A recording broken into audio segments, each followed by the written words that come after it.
Peace, love, light, everybody.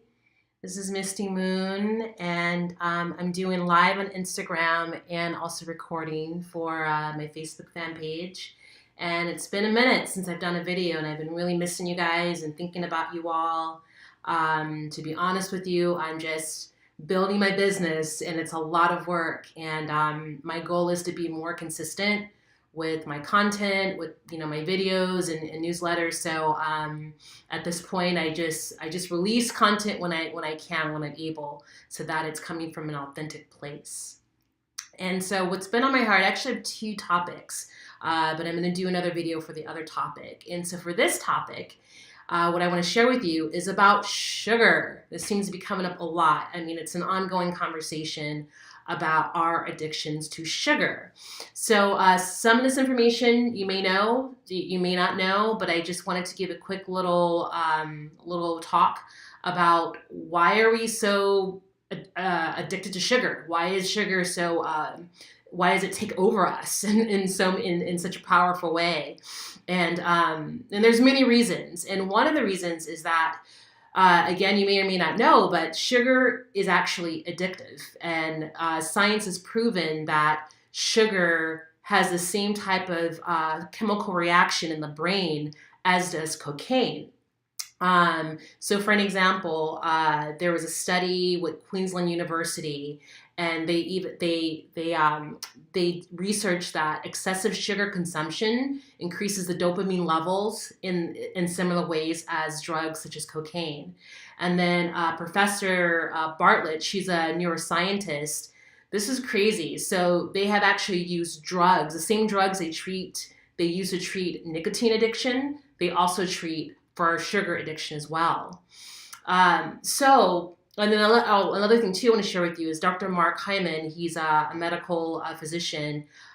When they look at the brain on an MRI, the brain lights up in the very similar ways when it's given sugar and with cocaine.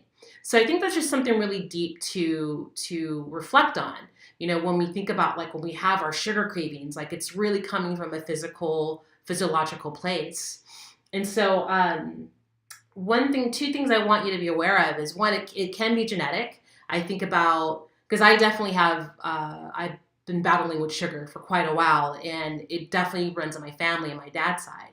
I reflect back to my grandfather, who would sit on the couch and just eat a gigantic bag of the little Snicker bars, not even share it with the grandkids, but just eat that. He constantly had hard candy in his pocket. And even my father to this day, after dinner, he's got to have a sweet. And so I'm the same way as well. And so what I want to share with you are solutions. So I have 3 solutions here that I would like to offer.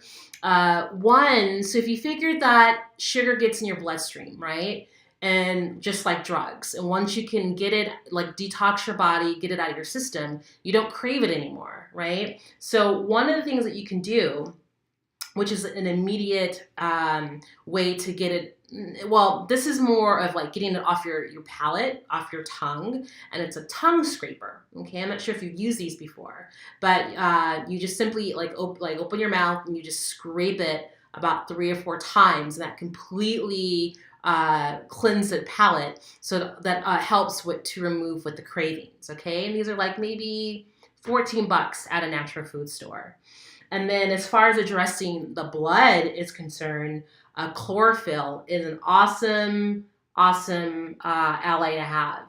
And it actually tastes really good. I personally like the chlorophyll that has peppermint in it. And so you just put this in your water, and it slowly starts to cleanse the blood, and it also helps to increase iron in the blood as well. And then another solution I like to offer is any type of green powder mix that has spirulina, chlorophyll, again, powdered chlorophyll, or wheatgrass. This also has some seaweed. Let's see, make sure both of you guys are getting it. This also has a seaweed adjectives in it as well, and it's another way to cleanse your blood. So little tricks of the trade that you can do. And then as far as more of a spiritual, emotional connection to sugar, oftentimes we crave sugar because we're either stressed or because we feel like there's a lack of love in our life. So if you're single or if you're having issues with your significant other, find ways that you can create some balance in that area. You know, how can you be sweet with yourself? You know, whether here we go, like I'm always talking about sacred baths, but taking sacred baths with some citrus aromas in it, or taking yourself on little dates, or, you know, dressing yourself up really pretty, you know, just making yourself feel sweet. And then as far as the food that you can consume, I know what works for me is to constantly have healthy, sweet snacks around. Like dates are awesome.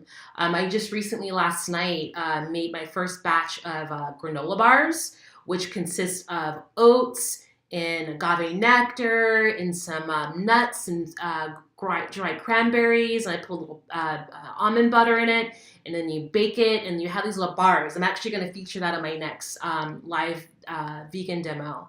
But yeah, just having fun, natural, sweet snacks around. So when you're in that rush, if you're getting stressed out, you can have that to go to, so you're not tempted to go towards that pastry or towards that candy bar. So yes, that is my little gem I want to share with you. This is a really, really powerful one, because sugar, if you allow it to consume you, it can be very damaging to your liver, and there's diabetes to be concerned about, creating an imbalance in your gut flora. So if you're having issues with sugar, take me up on those suggestions. Get a tongue scraper, get some chlorophyll, some green powder with spirulina and wheatgrass, and start integrating that into your water. Smoothies is a great way to go, but you want to be careful with smoothies that you don't have too much fruit in it. So like for an example, one of my smoothie recipes I have, it's predominantly a green protein, like kale, chard, spinach, and then like the two sweets that I have in it, I'll do a banana and a handful of blueberries, and that's it. And I'll put some, I'll add some almond butter to it, and then again, I'll throw some of this green powder in there. And so I get that little sweet fix. So yeah, that's my share, because this is a conversation I've been having a lot with a lot of sisters lately regarding sugar, and it can be intimidating because, again, it's like you're going through withdrawals. So just be mindful of that, and set yourself up for success. Have some healthy snacks around, and again, take me up on those suggestions. Okay, everybody, peace and love to you, and I'm going to do my best to start putting out a little bit more videos more often. Just bear with me, and yeah, have a beautiful evening. Take care of yourself, love yourself. Try to have a schedule that doesn't cause stress, so that you're not also feeling addicted or craving sugar. Okay? All right, everybody, peace and love. Take care. Until next time. Bye-bye.